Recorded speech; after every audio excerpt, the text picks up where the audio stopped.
you're a mom looking to scale your real estate business but struggling with balancing family, this video is going to completely blow your mind and give you the blueprint of how to skyrocket your production while still managing the balance of your family. So today I'm bringing on a very special guest, Carrie Billeaud, who is a mother of 4 young kids as well as a spouse, and she has done 46 transactions within the last 12 months while still balancing her family and only working about 5 hours every single day. And she's going to be breaking down her blueprint of exactly how she's doing massive volumes in production while still making sure that she attends all of the important aspects of raising her kids and being a spouse. Carrie's going to be breaking down how she leverages nurturing her sphere and her database, how she prospects and fills her pipeline on a daily basis, her complete schedule so that you can build this in and have no excuses as to why you're not where you want to be in business when raising a young family, as well as everything that she's doing with a showing agent and systems in order to make the production of her business hyper efficient so that you can model this for your business. Now, as always, before bringing on Carrie, I'm going to mention 2 quick things. Number 1, I'm going to be linking all of Carrie's social media platforms below so that you can see exactly what she's doing and get an idea of what you can do for your business.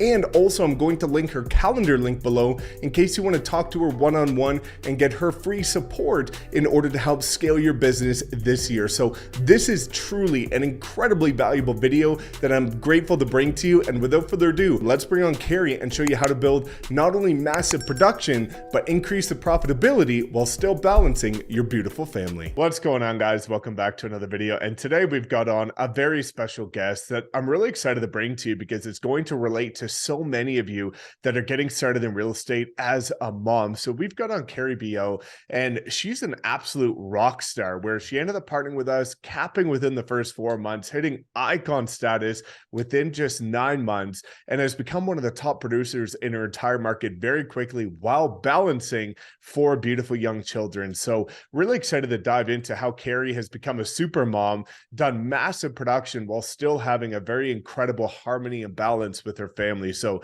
Carrie, how are you doing? I'm doing great. How are you? Good. I'm excited to have you on here. We've talked about this for a while now. It's, finally coming to fruition, and it's just been absolutely amazing to see your posts on a monthly basis of the production that you're doing, ranking on all the top producer charts here at eXp, and just absolutely crushing it while balancing so much at the same time. So to give people some context as to where this all started, you previously had a path as a TC. So I'd love for you to give people just an idea or an understanding as to, what did that previous position look like and what kind of got you into full-time real estate? Okay, yeah. So I was doing TC work for probably about 5 years. I got into the business in 2015. I kind of started out trying to do my own sales, but then I got pregnant with my second, had him. He was in the hospital for a while, real sick. So I just decided to kind of take some time off and focus on my children. Ended up having number 3 and 4. So just really spent some time at home with them. I partnered with a top producing agent here in Lafayette. He was great, worked for him for quite a few years.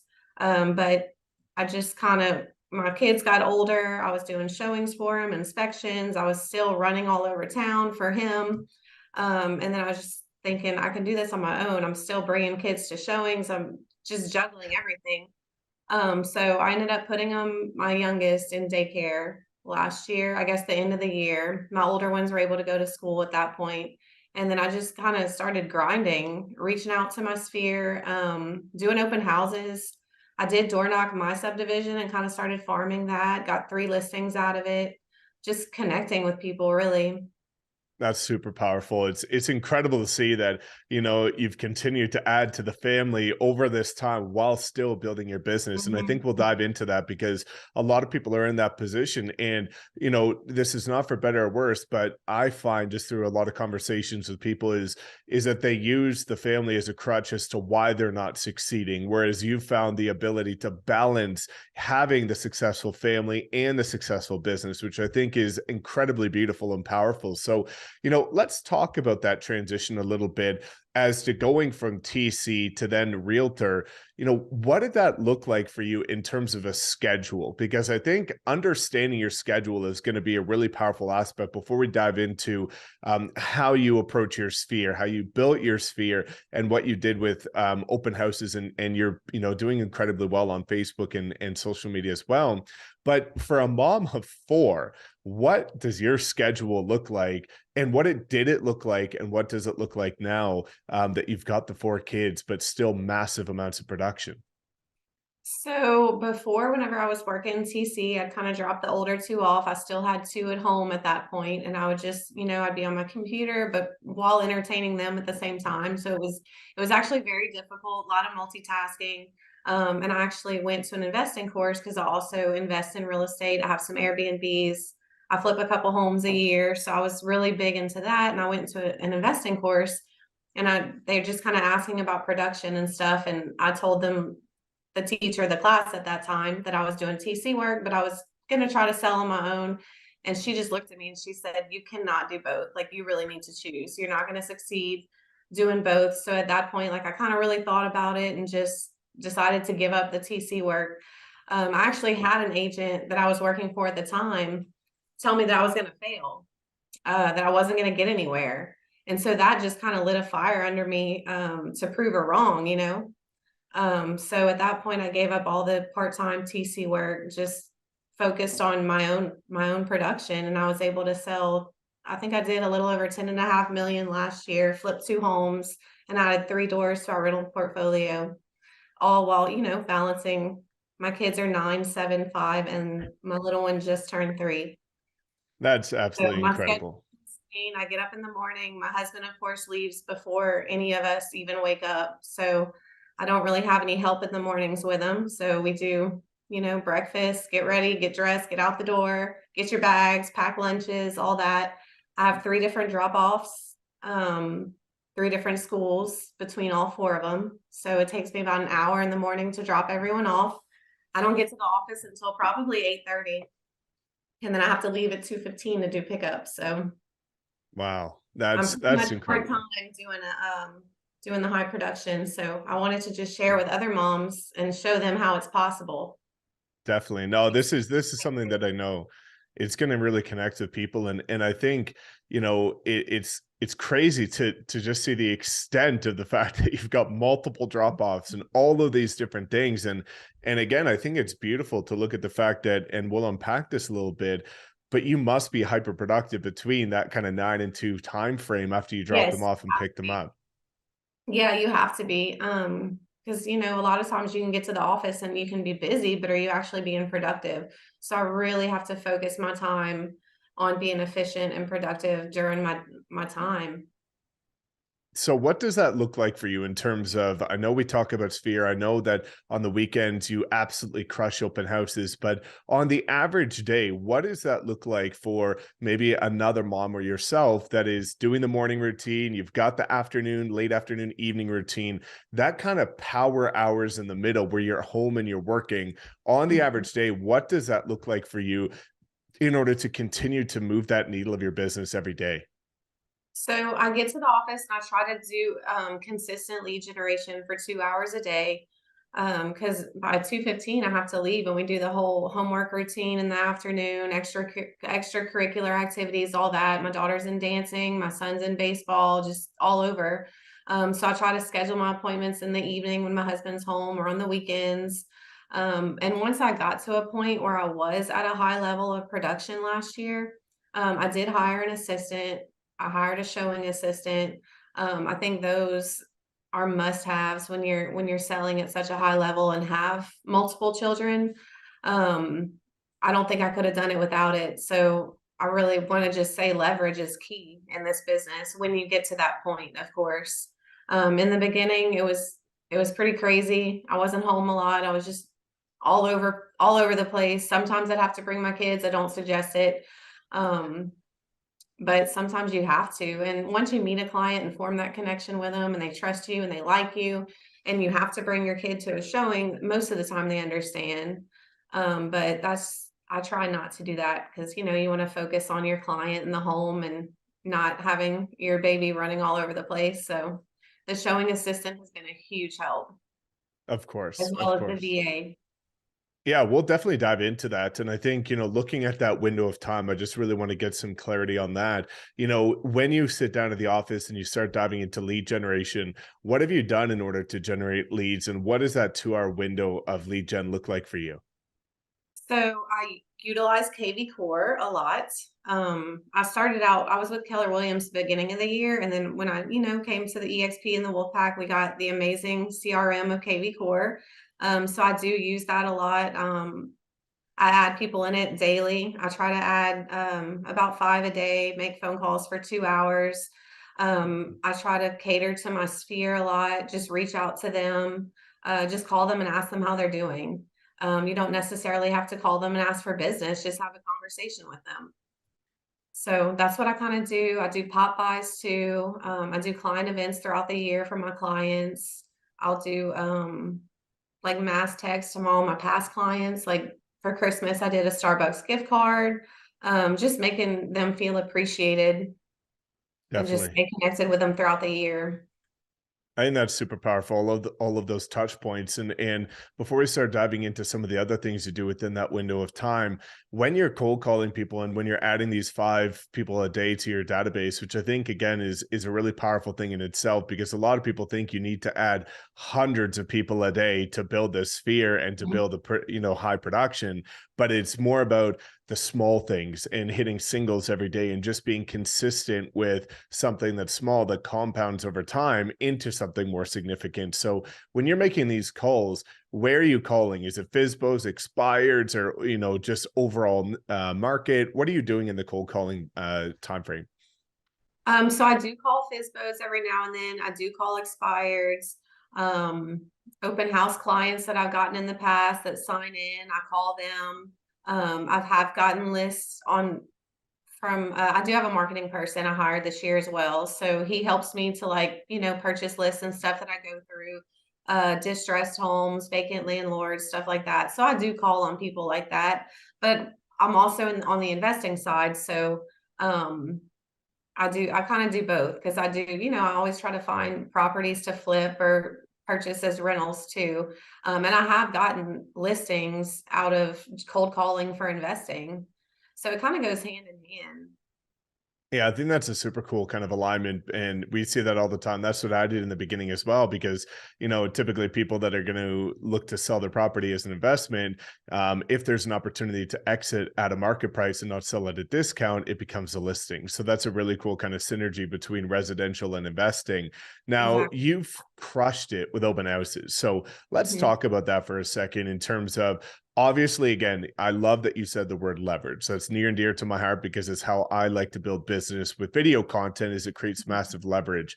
Now, before we get to the leverage point of how you built your kind of, team in that intimate group, open houses, how often were you doing open houses? How did you identify the open houses? And did you say anything in the open houses to actually get clients from them? Because a lot of people, what I find is they go to open houses, they sit there for 3 hours, people come and go. And if they're Mhm. interested, that's great. If they're not, they leave. And they're kind of just a sitting duck for like 3 hours. And you've managed to Right. make it very productive. So let's talk about what your open house routine looked like. So I was trying to do 1 to 2 a week, one on the weekend and maybe like a Thursday evening. When it got dark late, of course. Once it started getting dark at 5, I don't really do them during the week, but I would try to do one during the week and one on the weekends. I'm pretty picky about my open houses. I won't just do any that some agent asked me to do. I like to do houses that are staged. I like to do houses that have professional pictures. If they have phone pictures, I'm not gonna go and do an open house on them and market to my, social media following. I'm just not gonna do that. They have to be in a good area. I like to do newly listed and homes that are priced right, that I know that will move quick. So that strategy has kinda helped me a lot. And then I just like to provide some value to the people coming in. I'm not trying to, follow them around the house and pressure them or anything like that. I just try to form a connection, feed off of their energy, just get them to like you. Because if they like and trust you, they'll do business with you.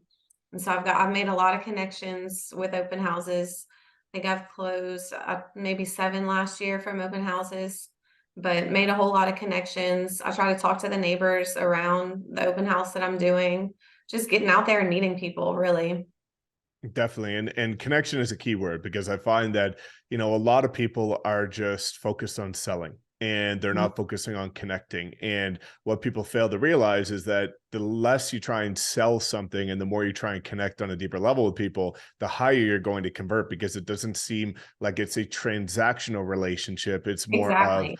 a transformational Yes, relationship, right? you're just making friends and connecting with people, and, I get lenders to sponsor every now and then, and we used to bring, like, food and refreshments, but we don't really do that anymore because I find that people don't wanna come to an open house Yeah. and eat food. So we might have some bottle of waters, and I started doing little, cards with the Starbucks gift card, like a $5 coffee gift card for them to go get coffee while they're out looking at houses on a Sunday, and people love that. I actually got one client from it. She's like, "Nobody else gave me a coffee gift card at an open house." Yeah. So, I think it's doing those little things that just adds again a really intimate personal touch to show that you care because $5 across 20 people, that's $100. That's not a huge exactly. investment. And again, I think that's one of the things that has helped you thrive is that you look at things as an investment, not an expense. A lot of people will say, I don't want to lose $100 on these gift cards, but your mindset is more that $100 could turn into a five or $10,000 commission. That's a pretty incredible return on your Yeah. investment. Yeah, I always try to give back, so and Definitely. And people like it, so. looking at the open houses, I think the last thing I want to touch on before we get into how you created leverage as a mom, how were you actually getting these open houses? Because a lot of people might listen to the fact that you're selective, which I think is incredible and what you should be doing. But how did you go about getting them? Did you contact, other agents? Did you specifically reach out? Or what was your approach to actually getting these newly listed, freshly staged properties? So I do reach out to other agents. I actually partnered with another top producing agent. She's with a different brokerage, but I did a lot of open houses for her throughout the year because I just know when she lists a home, they look really good. And she does professional pictures. She has everything in the documents section of the MLS with all the information of the house. I'm not having to call her for information. They're always staged beautifully, pristine condition, which is what a home should be when you list it. So I've done a lot of those for her, and then all my own listings too throughout the years I had them. Definitely. That's super powerful. So let's talk about Sphere because that kind of lends itself and is a good segue into Sphere because you've done really, really well at getting a ton of deals from your actual network in your Sphere. So looking at, how you do this, we've talked about how you've built it, which is calling, networking, open houses, and that's how you've built your Sphere. Now that you start to build it, what do you actually do to nurture your Sphere to turn that into referrals or repeat clients or closed deals? So like I kind of mentioned earlier, I do like to touch them throughout the year. I like to just send them, check in text messages, call them every now and then, do pop bys for the holidays. I do like an Easter egg hunt for the kids for Easter. I did a fall mini photo session so my families could get updated pictures for Christmas. Pie giveaway for Thanksgiving. So I really like to do client events and giveaways and pop bys and just touch them constantly throughout the year. That's And awesome. yeah, it seems And to some sort. of course, and are you doing this kind of, through your CRM? Are you doing it kind of one to one and kind of just like reaching out for that, for any specific reason? Or is it just kind of, again, you have maybe on a daily basis after you do that 2 hours of prospecting, do you have like a window of time every single day where you write out maybe 5 names or 10 names, or how do you go about actually picking the people to follow up with? So I just randomly pick them in my past clients list or my top 100. I try to do like 3 a day, just, call them, ask how they're doing after my lead generation, just so you can stay at top of mind for them. Because not everyone's on social media too. That's what you have to kind of remember as well, especially the older clientele. They're not on social media, so they're not looking at all of that. So you really want to stay on top of their mind for their referral base. Of course, and you have done well with social media. So maybe, Mm. just briefly before we dive into how you created leverage with the team, what is your approach to social media? Because I constantly see you on Facebook posting about, open houses or new listed or just sold and all these different things. What does that look like for you in terms of your social media routine, and how do you think that has helped you with your production? So, I was, I have to leave the office at 2:15, so I don't really actually have time for social media. I don't have time for any of that. So that's why I hired my VA. She's amazing. She created a content calendar. She does all of my posting. I don't really even know what she's posting because I just try to, focus on grinding and creating more business. So I kind of just handed all of that over to her. And when I do put a home under contract, I'll shoot it over to her and say, hey, can you do a pending post on this? Can you do it just sold? Can you run an open house ad? So leverage is key because otherwise I wouldn't have social media anything because there's just not enough time in the day when you have 4 children. So Definitely. Yeah, that leverage point is going to be a good thing that we can dive into now, which is, a perfect segue into that. First off, what does your team now look like in terms of your core team that you operate with? So I have a marketing person who kind of works through 𝗕𝗶𝗄𝗃 with me. And then I have my virtual assistant in the Philippines who is absolutely amazing. She does my TC work.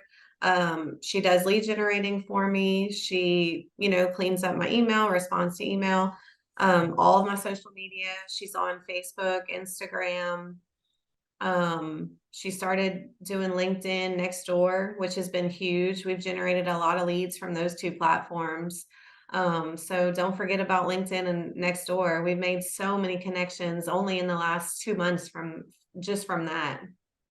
So, um, and I have a showing assistant who does showings and inspections. Cool. So lean and mean, which I think is super cool because we did a video with Alexa earlier this year, and she has something very similar, which is a lean and mean, highly profitable team, which is the VA showing assistant, and then you.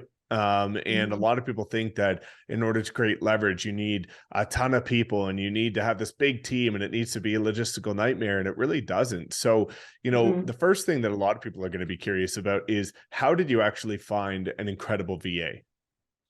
So I have my brother-in-law is actually an agent here too. And we were just talking one day and he said he had hired a VA from the Philippines and it was through Cyberbacker. I know there's a whole bunch of different companies that you can go through, but I was just kind of referred to Cyberbacker, so I decided to check them out. I started with one and you get like a 3-month trial with them. The first one, she did an okay job, but she just she wasn't growing. She wasn't doing anything special, was just kind of posting every day and I just didn't find the value in her. So tried a second one out, interviewed a bunch of them. She had some social media real estate experience. So I took a chance with her and she has been absolutely amazing. We have a great relationship. So she really helps me out a lot. I don't know what I would do without her. Yeah, that's super cool. And then the showing agent. So maybe give a bit of context as to what does the showing agent do in terms of how they fit into your ecosystem to create leverage and save you time, and simultaneously, how did you find the showing agent?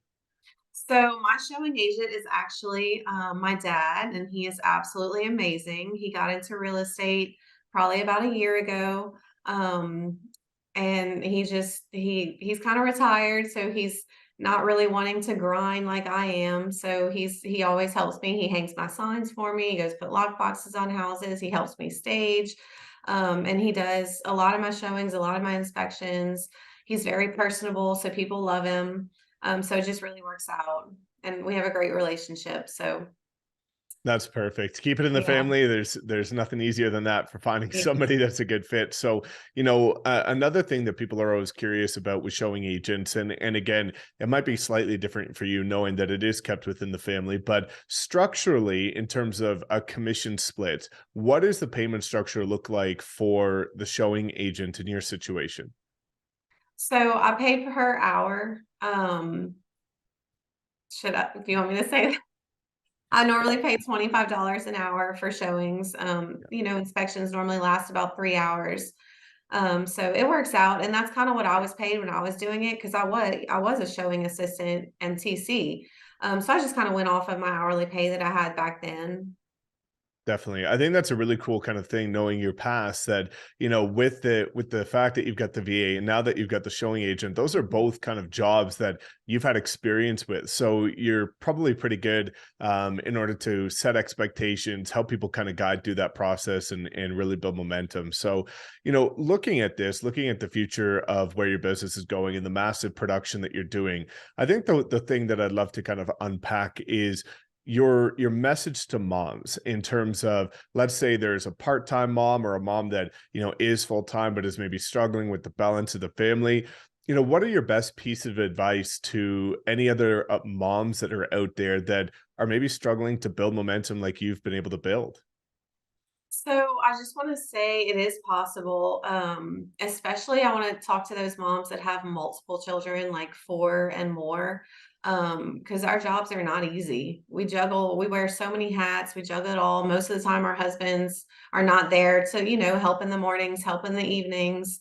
I had a client that she was my client, and then now she's no longer my client, and she kind of made a comment, but it was because I had four kids.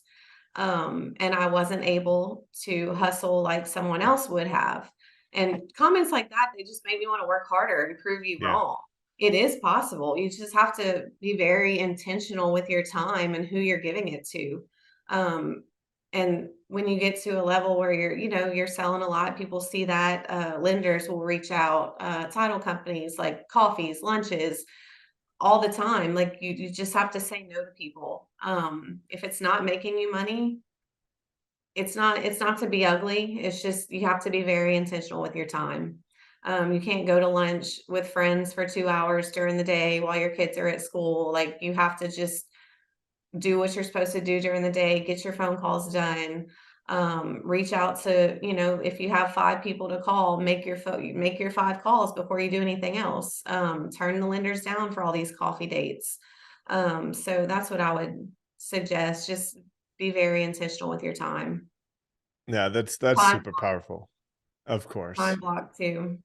Yeah, time blocking, and again, that goes back to, I think, the key word of being intentional is very powerful, because you can get a lot done, but a lot of people kind of struggle with direction and actually making those hours productive. I think one of the final questions that I have is, you probably face some, I don't know if you want to say objections, but maybe struggles with, clients that have certain expectations of working X hours or being able to be present at X time, and you might not be able to do that. So, what does the client relationship look like with you in terms of setting expectations as a mom of four, that's also a married wife? If they're saying that they want you to be present here, or if they come with the objection that you're too busy with your family, how do you overcome that? So I definitely try to be available to my clients when they need me. Um, I do have, at 8 o'clock, I'm not going to answer my phone, and they know that. And most of the time, they respect that. And if they don't, is it really a client that you want to work with? Because I used to be afraid to tell people that I have four kids, just because I did have a client make that comment. Well, she has so many kids. How does she have time to sell real estate? So sometimes I'm almost nervous to tell someone, but a lot of times, moms buy houses all the time. They relate. They respect you for that even more, as a woman, because our jobs are hard. I'm not saying men's jobs aren't hard either, but my kids are. I have my little one. He's sick a lot. When he's sick, I'm the one taking off of work. I'm the one bringing him to the doctor. I'm the one having to work from home and make my phone calls and still be productive while taking care of a sick baby, which happened a lot last year. So I think your clients will respect that. Most of mine do. They understand. And I think it's also one of the things that comes down to the fact that usually you attract the type of people that you are. And, there's a lot of agents that have this false expectation where they want to work with everybody under the sun that has a heartbeat. And they don't think that it's also important when you're looking at scaling like you've done, in order to work with the people that want to work with you, that understand you, because they're going to be the most seamless transactions because of that relatability and their understanding towards your position in business. So, Exactly. I Yeah, if think, they don't respect your time, you really I personally wouldn't want to work with them. And of it's just course, stressful and yeah, so it's important to guard your time, to like, again, to kind of pull a full circle like you're talking about, is being very intentional with your time, guarding your time by setting proper expectations and boundaries to your clients, so that they have an understanding that you are working. You just have to work within the confines of a different structure that works for yeah. you, and being able to scale that way. And again, looking at the little wins that you've done along the way that compound into substantial wins over time, as you're doing your prospecting on a daily basis, you're doing your follow-up on a daily basis. And a lot of people, unfortunately, especially the newer agents or the part-time agents, make it seem like you have to hit these home runs all the time, instead of the compound effect of just doing the simple things for extended periods of time very consistently. So, the final thing we always like to wrap up here with, Carrie, is, people now have an opportunity to partner with you. And there's going to be a lot of moms that I have no doubt want to talk to you and get a deeper understanding of how you can help them create leverage of their own time and help them build massively productive businesses like yourself. So, why did you decide to come over here to EXP and the Wolfpack, and what can people expect when partnering with you in order to get your help to, help their production scale? So I decided to join EXP because I was already watching your videos on YouTube, and then another agent here that I was pretty close with, she showed me all your videos, and I just thought it was incredible what you were doing and within the Wolf Pack. And now we have a Women of the Wolf Pack group, which is amazing. A lot of moms in there. We meet once a week on a Zoom call with the women, so that has been incredible for me, and just the support. EXP splits are pretty cool too. 80/20. I was with Keller Williams before, and they have a much higher split.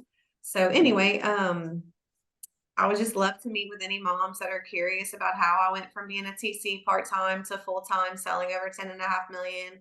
I'd love to help you. I relate to you. I understand what you're going through with if you have, a bunch of small young children at home. So Definitely. I think it's going to be awesome. And again, I just can't wait to see what you continue to do, as your momentum builds, and the fact that you've been able to, guard your time and make it hyper productive. And I think that skill set translated to other people is going to change a lot of lives. And I, again, guys, as always, I'm going to make sure to link all of Carrie's information below. You could book a call with her. You could check out her social and be able to have that conversation, because this is not only going to be a difficult year, as it always is being a parent, but it's going to be even more difficult looking at the market shift, and having the incredible and beautiful opportunity to partner with somebody like yourself in a shifting market is going to be a huge competitive advantage for the people that decide to do that. So guys, as always, please make sure to check out all of Carrie's links below and chat with her if you want to know how to explode your business as a super mom. So thank you so much for Carrie, for coming on. Guys, please make sure to like, comment, subscribe, and we'll see you in the next video.